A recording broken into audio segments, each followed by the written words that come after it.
আকাশের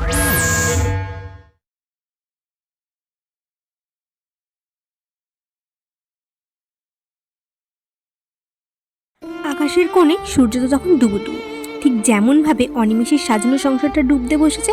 হাসপাতালের কেবিনে সায়ন্তী শুয়ে আছে, যেন সাদা বিছানায় রাখা একটি শুকনো শিউলি ফুল। অনিমেষ ওর হাতটা আলতো করে ধরল। সায়ন্তী চোখ মেলল, খুব ক্ষীণ একটা হাসি ওর ঠোঁটে। অনি, জানো আজ আমাদের 10ম বিবাহ বার্ষিকী। সায়ন্তী কথাটা ফিসফিস করেই বলল। অনিমেষ চমকে উঠল।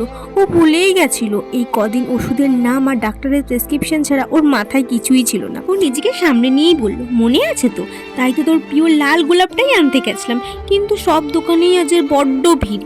সায়ন্তী হাসল। ও জানতো অনিমেষ মিথ্যে কথাই বলছে। ও জানতো অনিমেষের পকেটে একটা গোলাপ কেনার চেয়ে ওষুধের দাম মেটানো বেশি জরুরি। সায়ন্তী হাত বাড়িয়ে অনিমেষের চোখের জল মুছে দিয়ে বলল, ফুল লাগবে না গো, তুমি পাশে বসে একটা গান গেয়ে শোনাও তো, যেমনটা সেই প্রথম দিনের মতো শুনিয়েছিলে। অনিমেষের গলা বুঝে আসছিল, তবু সে গাইল, আমার রাত পোহালেই শারদ পাতে। গানটা শেষ হওয়ার আগেই সায়ন্তীর হাতের বাঁধন ঢিলে হয়ে গেল। জানালার বাইরে শেষ বিকেলের আলোটা মিলিয়ে গেল, তখন অন্ধকার নামছে। অনিমেষ বুঝতে পারল ওর জীবনের বসন্তটা আজ চিরতরে বিদায় নিল। ভালোবাসা মানেই সবসময় সাথে থাকা নয়, কখনো কখনো শূন্যতার সঙ্গী হয়েও বেঁচে থাকে ভালোবাসা।